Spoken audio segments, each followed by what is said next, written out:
E aí, você já viu os heróis da Marvel em pleno século XVII? Se não, vem comigo depois da vinheta.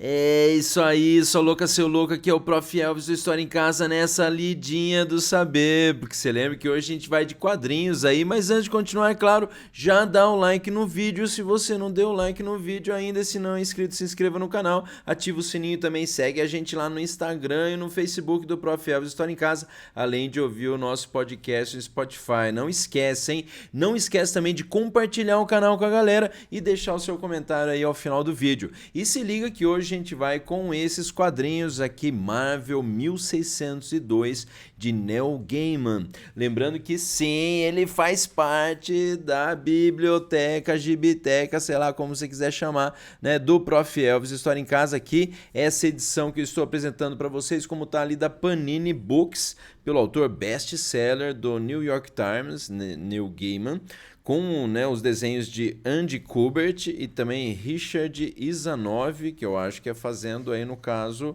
né, a pintura digital, certo? E aqui atrás aparece para vocês, né, na contracapa, 1602 é um triunfo, tá falando desses quadrinhos aqui. O universo Marvel não é cativante assim há muito tempo, tá aí Entertainment Weekly.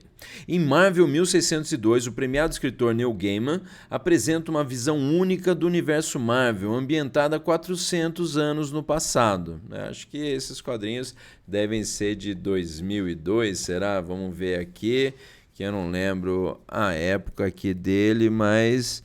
aqui essa edição está dando 2017, mas aqui no Brasil, né? Vou ver se eu acho aqui para vocês qual que é, né, o momento que ele foi lançado lá nos Estados Unidos, mas se eu não estou enganado, deixa eu ver se tem aqui mais para frente, que no finalzinho tem uma parte aqui do próprio Neil Gaiman falando, mas é no começo do século XX, né?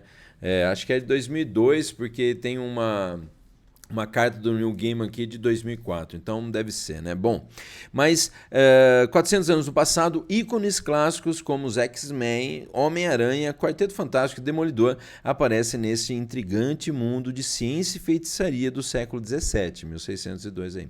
Instantaneamente familiar aos leitores e ainda assim sutilmente diferente nesta nova era.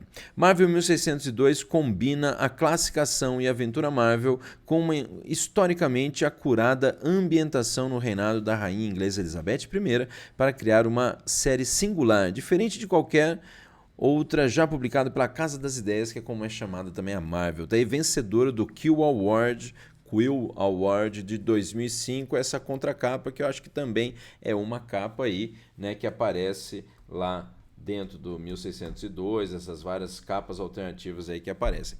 Mas lembrando que a gente tem também para você, é claro, associar, e sim, estamos falando aí do escritor Neil Gaiman, que é muito louco, né? E é claro que quando a gente fala dele, possivelmente vem à sua cabeça aí Sandman, né? Esse grande personagem aí também, que eu acho que vai virar, né, série daqui a pouco lá na Netflix. E também aí para você, é bom lembrar que eu já comentei aí sobre, né, uma obra do Neil Gaiman, meu amigo que está aqui comigo e tal, que é Sinal e Ruído. Por sinal, eu vou colocar aqui no card, se você ainda não assistiu esse vídeo sobre esses quadrinhos, Sinal e Ruído do Neil Gaiman, vale muito a pena aí, hein?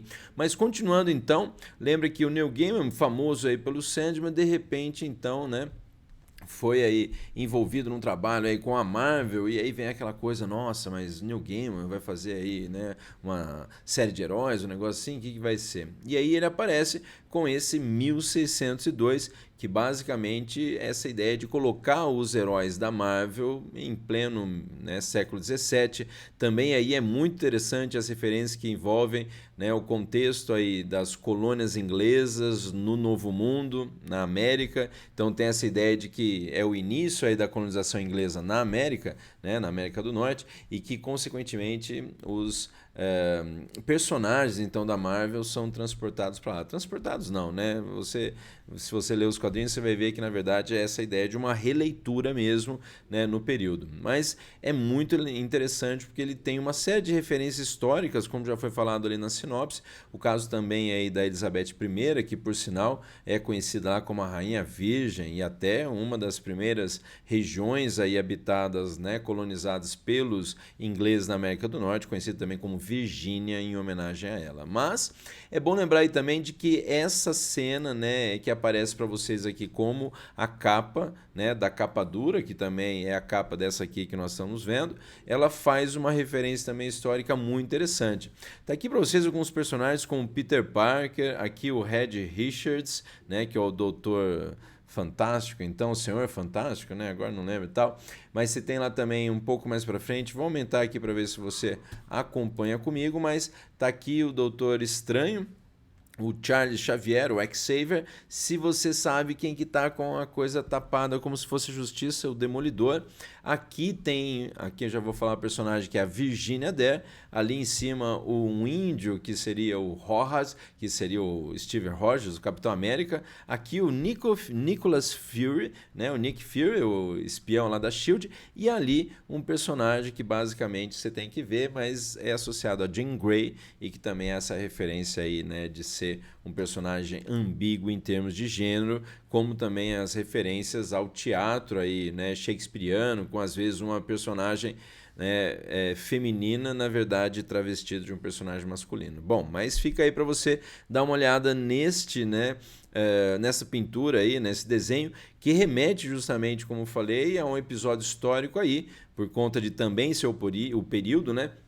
Lembra que a Elizabeth I, ela termina aí a dinastia Tudor e começa então o reinado lá de parentes dela da Escócia, né? No caso o rei Jaime I ou James I, lá da dinastia Stuart, da dinastia Stuart, que por sinal depois Carlos I vai ser deposto pela Revolução Puritana, depois aí volta no poder o Carlos II, né? A dinastia Stuart, o Jaime II, o James II, e aí a Revolução Gloriosa, que acaba então com essa monarquia absolutista na Inglaterra, levando ao poder aí então um rei, que é o Guilherme III, o Guilherme de Orange, que faz uma referência aí a aceitar, é claro, né, e aceita aí uma limitação pelo parlamento, assinando aquele Bill of Rights. Mas isso é história demais para você quer, na verdade, história em quadrinhos, mas não acabou o comentário de história não, porque como falei para vocês, essa pintura aqui remete também a um outro episódio histórico que acontece em 1605, talvez você lembre lá, não sei se você já ouviu falar, mas Remember the 5th of November,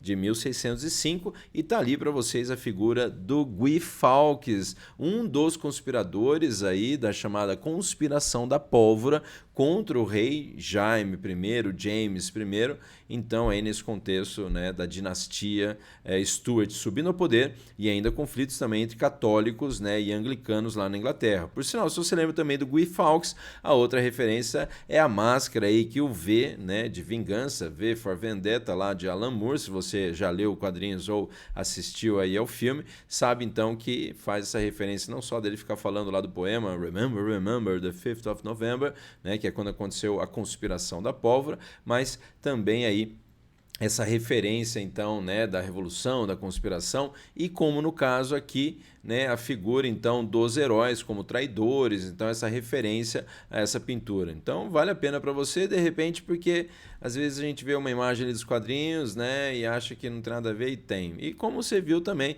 eu fiz, é claro, referências aí a outros quadrinhos como V de Vingança, mas estamos falando aqui do 1602, que tem uma personagem que é a Virginia Dare, que é outra coisa também interessante, que ela é, né, considerada a primeira filha de ingleses nascida na América. Tá aí numa propaganda de tabaco.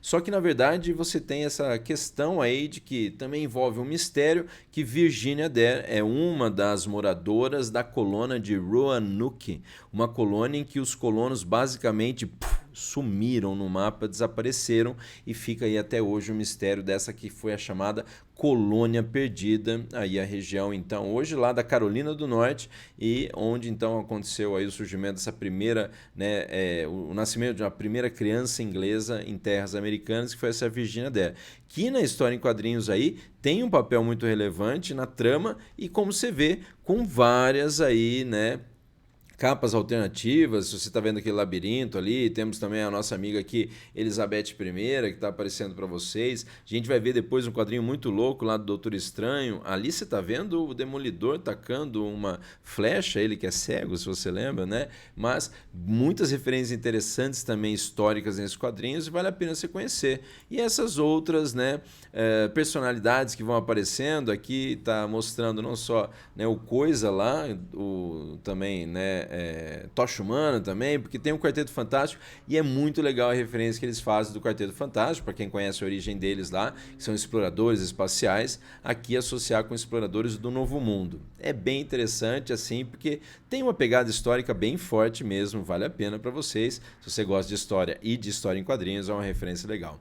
As capas alternativas são muito interessantes, né? Tem o Homem-Aranha lá também, é bem louco assim. Olha que massa. Aquela referência ali, né? A mocinha é a Virginia Dare. E pra vocês, olha que chapado, né, mano? É o Doutor Estranho aí saindo a língua enorme, sei lá. É um negócio muito louco, vale a pena você conhecer. E esses aqui, os X-Men da época, porque tem o Professor Xavier lá, os X-Men, então vale a pena se dar uma olhada aí. Pô, são uns quadrinhos muito interessantes aí, vale a pena você conhecer mesmo. E até aparece, é claro, o Thor, tem o Hulk também, tem vários elementos lá, né, que puxam, até em relação aos mutantes, tem essa questão deles serem chamados de sangue bruxo, é um negócio bem interessante. Mas eu sei que você quer, junto comigo, dar aquela sapeada pelos quadrinhos, então vamos mudar de câmera agora aí. Vem comigo então que a gente vai mudar de câmera, hein? Se liga. É isso aí, se você tá vendo aqui, ó, tô agora com os quadrinhos, a gente vai dar aquela folheada básica, deixa eu mudar o microfone um pouco mais para cá para você acompanhar comigo, se eu dou uma mudada aqui em tudo, ó, mas né, os quadrinhos então muito bem desenhados pelo Andy Kubert, né, como você está vendo, deixa eu enquadrar melhor aqui para você que escapa um pouco, né, então tem lá a figura, por exemplo, cadê aqui, né, do Anjo, tem vários personagens, você vai identificando aqui, essa aqui é a Virginia Dare, mas tem lá o Abutre, né, essa referência aqui talvez do Abutre, aqui o Nicholas Fury, né, na sua versão aí, né, branca, porque lembra que agora dos Vingadores você tem lá o Samuel Jackson, motherfucker, fazendo lá, né, o Nicholas Fury, mas ó o Ciclope, né? Então tem essas várias referências aí para vocês, aí aquelas capas alternativas que eu falei também, é muito legal, hein, gente? Olha isso, ó, o Matthew Murdock, como é que ele vira o Demolidor, olha, né? Os quadrinhos são muito bem feitos, apesar de lembrarem aí, né, a questão muito de heróis e tal, eu acho o traço desse Andy Kubert muito, né, muito herói assim e tal, mas vale a pena assim para você conhecer mesmo, né, no sentido dessas referências que eles fazem históricas. Ó, o Doutor Destino aqui também, né, da Lativéria. É bem legal, gente. Tem uma série de tramas aí. Tem navio voador, tem várias coisas legais para vocês. Peter Parker. E no final também, é claro, aqueles quadrinhos sempre com, né, materiais extras, né, que aparecem, não vamos mostrar, aí tá, você viu o negócio ali já, mas tá ali o Capitão América, ó, o Steve Rogers aí, né, e aí tem essas referências para nós, um pós-fácil escrito pelo Neil Gaiman, e aí os roteiros, né, e os esboços. Então olha que legal o desenho aqui da Rainha Elizabeth I, Rainha Virgem, o Dr. Stephen Strange, né, o Doutor Estranho, vai sair filme novo aí também agora, Sir Nicholas Fury. Eu não sei falar muito bem inglês, então Motherfucker, The Books on the Table. Tá aqui a Virginia Dare com o Rojas, que seria aí o Capitão América, né? Steve Rogers. Aí, ó, Peter Parquad, que é o Peter Parker, e o Matthew Murdock. É interessante. O Anjo, né? Tem várias referências aí. A Wanda, que é uma freira, e o Thor. O desenho ficou bem louco aí, ó. Você tem também os estudos alternativos de capa, né? Você tem aqui, ó, a referência à pintura lá que eu mostrei para vocês e a referência à capa aqui que eles fizeram, né?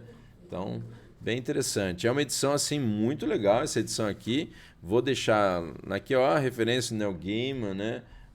E os personagens que eles foram fazendo, né, as referências dos personagens da Marvel. De novo, se você quiser, vale a pena comprar, vale a pena para quem gosta aí, é claro, de Marvel. Vou deixar já deixa o like aí também, mas vou deixar o link aí da Amazon para quem quiser comprar essa versão aqui capa dura, que é muito legal, vale a pena para você. 1602, Marvel 1602 de Neil Gaiman e Andy Kubert. Então, muito legal, hein, gente?